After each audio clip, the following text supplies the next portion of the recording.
Realistically, one page, an outline. How do they fill that hole? Who's going to pay for this tax cut? Well, it's not going to get paid for. First of all, I think part of why you got what you got yesterday, I've seen a lot of tax proposals over the years, and usually they do have more than one page and a few more than 7 numbers. And I think why you got what you got yesterday is probably this 100-day thing, that the president really wants to get this stuff out before 100 days, whether it's ready for prime time or not. Secondly, it doesn't pay for itself.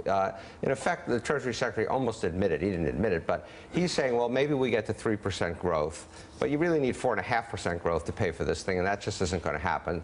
And so there is no pay for it. It's basically a $5.5 trillion unpaid for tax cut, relying on the old Reagan doctrine of supply-side economics, which I think has been pretty thoroughly discredited. Michael Steele, we have Democrats probably shaking their heads in both houses of Congress today over the one-page proposal to cut everyone's taxes. But is his larger problem perhaps a group of Republicans who are like frightened to death of what's going to happen to the national debt? Oh, Michael, yeah, that debt thing, that little pesky debt thing. Debt? What debt? We don't have a debt. I can't believe what I'm hearing coming out of Republican corners when they talk about the level of spending that the administration has in its head. I mean, we've gone from $1 trillion in infrastructure to almost $2 trillion by the president's own words. You've got the whole health care piece. A lot of the mandates that are in Obamacare will stay there. In the new health care bill, there's a tax consequence to that. The reality of 1986, they're talking about the biggest tax cut since 1986. Great, but remember what happened.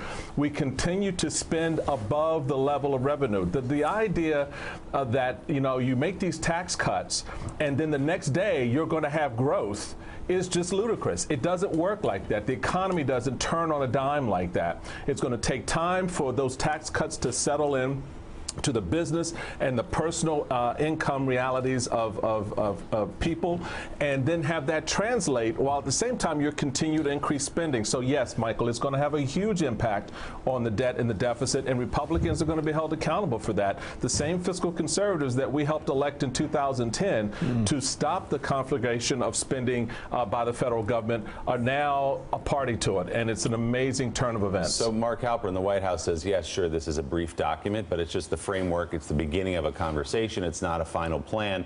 And Paul Ryan came out yesterday publicly and said, yeah, this is along the lines of what House Republicans are thinking in terms of tax reform, and this might be our one big chance this generation to get it done. Well, it's along the lines both of what the president proposed in the campaign and what Ryan and the House Republicans proposed: lower rates, corporate and individual, and broaden the base. There's going to be a fight as Congress goes forward here about what they do with deductions.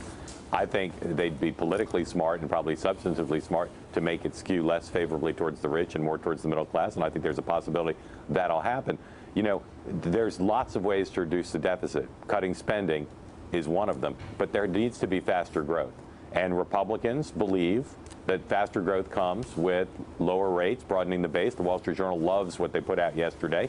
That may be wrong, but I don't think there's any doubt that at 2% growth, we're never going to reduce the debt. So it's a little bit counterintuitive. It's not pure supply side. It's just a fact. You need faster growth rates. And even some Democrats would say lower corporate tax rates, lower individual rates, that can lead to more economic growth. And I'll say again, it's the biggest problem in the country today, 2% growth. Some people believe that's all we can do. If that's all we can do, we'll never get rid of the deficit and the debt. Steve, this is the big fault line between Democrats and Republicans. Republicans, as Mark was suggesting, consistently believe that you cut taxes and you produce more growth. What's the history on this, and what's the global evidence on this? The history on this is that it does produce some growth. If you pump more money in the economy, people will spend it and so forth. But 2 to 3%. Will we get from 2 to 3% no, because we of won't this? get to 2. Look, what makes an economy grow? Really, 2 things. 1, more people working, and 2, more people working efficiently, productively, and producing more stuff. And some of these tax elements would help in that direction, but a lot of them really have nothing to do with that. And we have a labor force that's aging. We have productivity that's been very slow for a whole variety of reasons, which just doesn't address. One of the things that was interesting to me was the things that were never mentioned yesterday, like infrastructure. Infrastructure is actually one thing that would actually make the economy grow faster, but yet it has disappeared from the president's kind of lexicon. I would just say one other thing about Paul Ryan. Paul Ryan's plan is somewhat similar, but remember he had that border adjustment tax in, which would have raised $1 trillion. And this gets back to what Michael Steele was saying, which is it's not obvious that the Republicans on the Hill, the deficit hawks, are going to think it's such a great idea to add $5.5 trillion of tax cuts on top of it. So no, this is not going to be deficit neutral. This is not going to ever produce the kind of growth that we need to pay for this thing. It is basically a way, frankly, to help business and help a lot of very wealthy people. And through it all, it still remains amazing that the president is able or doesn't care about the pressure brought to bear upon him by the public to release his tax returns. It's just amazing.